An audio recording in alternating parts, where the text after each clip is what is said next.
Try colour cauliflower fry অর্থাৎ তিনটে কালারের ফুলকপি ভাজা। এখানে তিনটে কালারের বলতে একটা পার্পল কালার, একটা হলুদ কালার আর একটা ব্রোকলি সবুজ কালারের।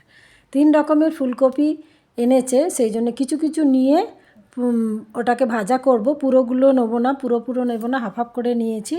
নিয়ে কাটা হয়ে গেছে আমার।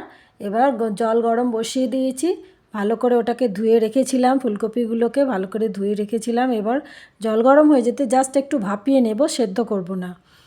গরম জলে একবার মাত্র ফুটিয়ে নিয়ে জলটা ঝারিয়ে নেব।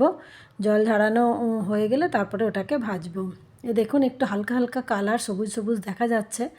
ওই পার্পল কালারের ওই ফুলকপিটার কালারটা একটু উঠেছে। কড়াইতে তেল গরম করতে দিয়েছি, গোটা জিরে আর শুকনো লঙ্কা দিয়ে ফোড়ন দিয়ে দিচ্ছি।